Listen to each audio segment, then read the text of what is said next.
Ce vendredi 22 novembre 1963 à 20h, le général de Gaulle éteint son bureau de l'Élysée.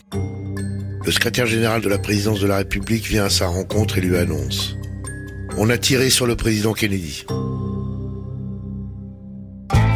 Je suis Olivier Duhamel, bienvenue dans l'épisode 5 de Mr. President, le nouveau podcast d'Europe 1 Studio sur l'extraordinaire histoire des élections présidentielles américaines. À Dallas, Texas, il est 13h30 heure locale. Le monde entier apprend aussitôt la terrible nouvelle et retient son souffle.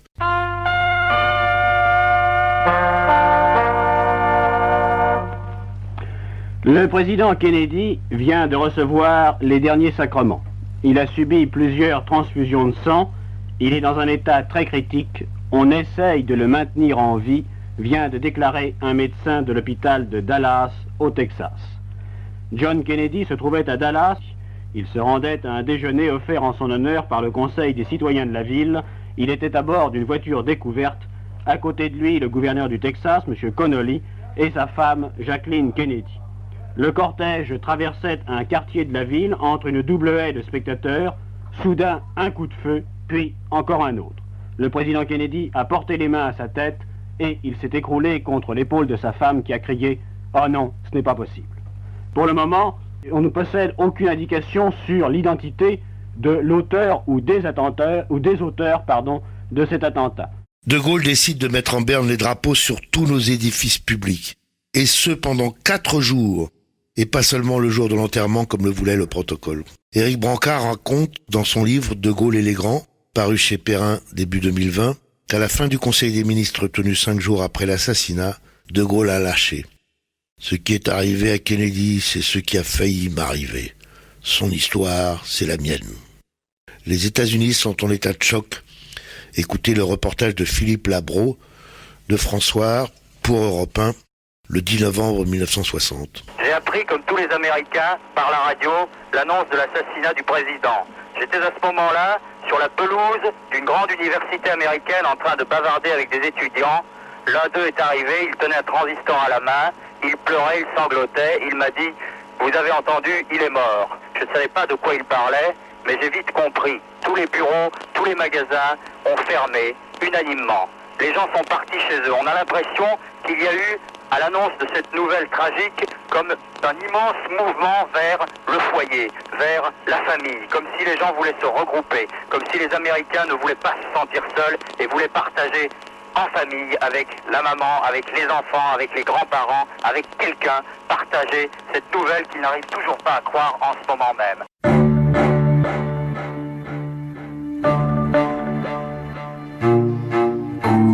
JFK, dans son cercueil, est embarqué à bord d'Air Force One, l'avion présidentiel, à 14h14. Un quart d'heure plus tard, 98 minutes seulement après l'assassinat de John Fitzgerald Kennedy, le 36e président des États-Unis, Lyndon Johnson, prête serment devant Jackie Kennedy, sa robe rose tachée des morceaux de cervelle de son mari qu'elle a refusé d'enlever, disant « Je veux qu'ils voient ce qu'ils ont fait ». Le vice-président Johnson retourne donc à la Maison-Blanche, avec cette fois le costume de président, comme le prévoit la Constitution. Johnson, texan s'il en fut, fils d'un fermier, devenu député au Parlement du Texas. Johnson, d'abord prof, enseignant l'art de débattre. Johnson, un politicien par excellence, assistant parlementaire d'abord, directeur d'une agence d'État ensuite, a intronisé franc-maçon, ça offre des réseaux. Candidat et élu à la Chambre des représentants en, imaginez, 1936. Et nous sommes en 1964.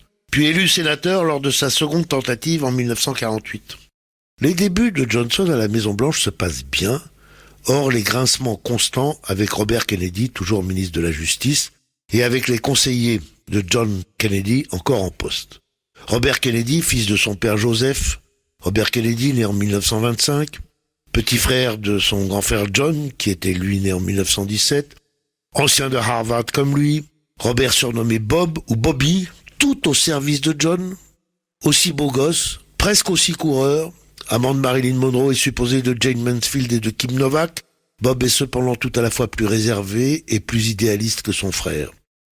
Lorsque John Kennedy a été élu président de la République, il est parvenu à convaincre son frère de devenir Attorney General, c'est-à-dire ministre de la Justice. Et Robert Kennedy s'est consacré à une lutte acharnée contre la mafia. Vu la popularité des Kennedy, Johnson le maintient à son poste. Lorsque devenu président, il termine le mandat de JFK assassiné. Progressiste sur le plan intérieur, Johnson lance un programme de guerre contre la pauvreté et réussit à faire voter le Civil Rights Act, la loi sur les droits civiques, qui interdit la ségrégation et toutes les discriminations, y compris dans l'inscription sur les listes électorales. Un seul candidat fait campagne contre Johnson dans les primaires démocrates, George Wallace. Wallace, fils de fermier ruiné, d'abord juge plutôt libéral, donc de gauche, aux États-Unis, puis politicien de plus en plus raciste. Songez que Wallace a déclaré au lendemain de son élection comme gouverneur de l'Alabama en 1962 « Segregation now, segregation tomorrow and segregation forever ». La ségrégation aujourd'hui, la ségrégation demain, la ségrégation pour toujours. Wallace qui, le 11 juin 1963, se posta devant l'université d'Alabama pour tenter d'empêcher les soldats envoyés par le président Kennedy d'y faire entrer un étudiant noir. Bref, Wallace, le raciste. Mais Wallace ne parvient pas à vraiment gêner Johnson durant les primaires. Le président est donc désigné sans problème comme candidat à sa réélection lors de la Convention démocrate. Les débats ne se sont animés que sur l'acceptation des délégués du Mississippi parce qu'ils ont été choisis par une white primary, une primaire réservée aux Blancs. Et oui, cela existait encore dans les années 60 aux États-Unis, d'interdire aux électeurs noirs de participer aux primaires. Le vrai suspense porte sur la désignation du candidat à la vice-présidence. Robert Kennedy la vise, Johnson n'en veut pas. Politicien averti, il a d'abord annoncé qu'aucun membre de son gouvernement ne pourrait figurer sur le ticket. Puis il a façonné le programme de la Convention afin que Bob Kennedy ne puisse y prononcer son discours qu'une fois le ticket formé avec Hubert Humphrey adopté. 3 mois après, Bob Kennedy se fera élire sénateur de New York. La bataille pour l'investiture s'avère autrement plus âpre chez les républicains. Le parti se trouve très divisé entre son aile modérée puissante dans les États du Nord-Est et son aile conservatrice basée à l'origine dans les États du Midwest mais qui prospère dans ceux du Sud. Nelson Rockefeller, encore lui, porte le drapeau plus libéral, Barry Goldwater, celui des réactionnaires. Goldwater, fils de commerçant aisé, fut d'abord démocrate et ami de Kennedy, tellement il détestait Nixon et même Johnson par la suite. Il passa dans le camp républicain avant de se faire élire sénateur de l'Arizona en 1952. Goldwater a viré trop à droite. Au départ, Rockefeller part favori. Mais la vie privée va s'immiscer dans la vie publique.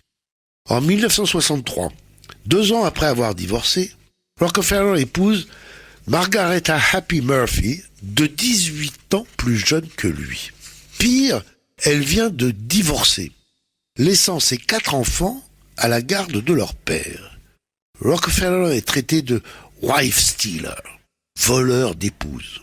Le sénateur du Connecticut, Prescott Bush, père de George Senior et grand-père de George Jr., déclare: Have we come to the point in our life as a nation where the governor of a great state, one who perhaps aspires to the nomination for President of the United States, can desert a good wife, mother of his grown children, divorce her, then persuade a young mother of 4 youngsters to abandon her husband and their 4 children and marry the governor? Avons-nous atteint le point dans notre vie en tant que nation où le gouverneur d'un grand État, qui aspire peut-être à être désigné président des États-Unis, peut abandonner une bonne épouse, mère de ses enfants, en divorcer, puis persuader une jeune mère de 4 enfants en bas âge d'abandonner son mari et ses 4 enfants et d'épouser le gouverneur? Les primaires vont faire la décision. Surprise pour commencer, un non-candidat, plus exactement un write-in candidate, un candidat sans bulletin de vote mais dont on peut inscrire le nom, Henry Cabot Lodge, celui qui avait été candidat à la vice-présidence derrière Nixon en 1960, gagne le premier scrutin. Il l'emporte ensuite encore dans la primaire du New Jersey, mais annonce qu'il ne veut pas concourir. C'est alors Goldwater qui gagne une flopée de caucus, ces assemblées de base où l'on discute pour sélectionner son candidat, et de primaires, ces élections classiques. Jusqu'à la plus importante, celle de Californie. Rockefeller était parti archi favori. Sa jeune épouse accouche 3 jours avant le vote à la primaire de Californie. Les accusations d'adultère prolifèrent. Goldwater gagne la primaire. La convention républicaine se tient à Daly City, ville de 100 000 habitants dans la baie de San Francisco, à la mi-juillet. Barry Goldwater, le quasi-extrémiste, est désigné. Il provoque en citant Cicéron. Je vous rappelle que l'extrémisme dans la défense de la liberté n'est pas un vice. Et laissez-moi vous rappeler aussi que la modération dans la recherche de la justice n'est pas une vertu. Les modérés n'apprécient pas. Nelson Rockefeller, George Romney et d'autres figures du Parti républicain refusent de faire campagne pour lui. Même le New York Herald Tribune, soutien habituel des républicains de la côte Est, décide cette fois de rallier Johnson. La campagne contre Goldwater se déchaîne, évoquant sa déclaration selon laquelle il faudrait envoyer une bombe nucléaire au cœur du Kremlin. 1189 psychiatres signent un texte selon lequel Goldwater serait, je cite, émotionnellement instable. En sens inverse, un acteur un peu célèbre fait une intervention télévisée en faveur de Goldwater. Elle est jugée si bonne que le candidat l'utilise dans ses spots télévisés à travers le pays. L'acteur en question s'appelle Ronald Reagan. Il y a un moment fort et important dans cette campagne, le jour où les équipes de Johnson diffusent un spot de publicité politique dénommé Daisy Girl. On y voit une petite fille qui fait face au décompte de l'explosion d'une bombe nucléaire. C'est pour rappeler que l'adversaire républicain Goldwater prône l'usage des armes nucléaires tactiques au Vietnam. Le slogan de Goldwater, c'est « Dans votre cœur, vous savez qu'il a raison ». Alors le camp Johnson réplique « Dans vos tripes, vous savez que ce sont des folies ». Car chacun comprend que Goldwater élu à la Maison-Blanche pourrait déclencher une guerre nucléaire. Moyennant quoi, le mardi 3 novembre, Lyndon Johnson écrase Barry Goldwater en obtenant 61% des votes populaires, record absolu, un chouïa mieux que Franklin Roosevelt. À l'arrivée, 486 grands électeurs votent Johnson, 52 seulement Goldwater, autre record. Le Texan l'emporte dans tous les États, sauf l'Arizona, dans lequel son rival est né, et les États du sud profond du Deep South, la Louisiane, le Mississippi, la Géorgie, Alabama et Caroline du Sud. Si l'échec de Goldwater est cuisant, sa percée dans les États ségrégationnistes du Sud est une grande première pour les républicains. Voici donc Johnson sur le Capitole, je veux dire au sommet de sa gloire, et précisément à la Maison-Blanche. Leçon numéro 6, un candidat peut être écarté à cause de sa vie privée. Rockefeller l'a montré en 1964, Dominique Strauss-Kahn, pour des raisons autrement plus graves, le montrera en 2011. En 1964, Johnson est donc plébiscité, mais la lune de miel ne va pas durer 4 ans. La guerre du Vietnam ne cesse de s'aggraver. Elle va creuser le tombeau de la présidence johnsonienne.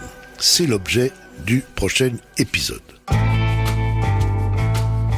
Vous venez d'écouter le 5e épisode de Mr. President. Ce podcast Europe Studio a été réalisé grâce au soutien de l'Institut Montaigne, que je remercie, ainsi que l'équipe à mes côtés sur ce projet, Capucine Patouillet pour la préparation, Mathieu Blaise pour l'enregistrement, Christophe Davio pour la réalisation, Fanny Rascle pour la production et le formidable service documentation d'Europe 1 pour m'avoir trouvé les si précieuses archives. Si cette histoire vous a plu, vous pouvez vous abonner, c'est gratuit, ça vous permettra de ne pas rater la suite. Et vous pouvez aussi faire abonner vos amis sur Apple Podcasts, Google Podcasts, etc. See you soon.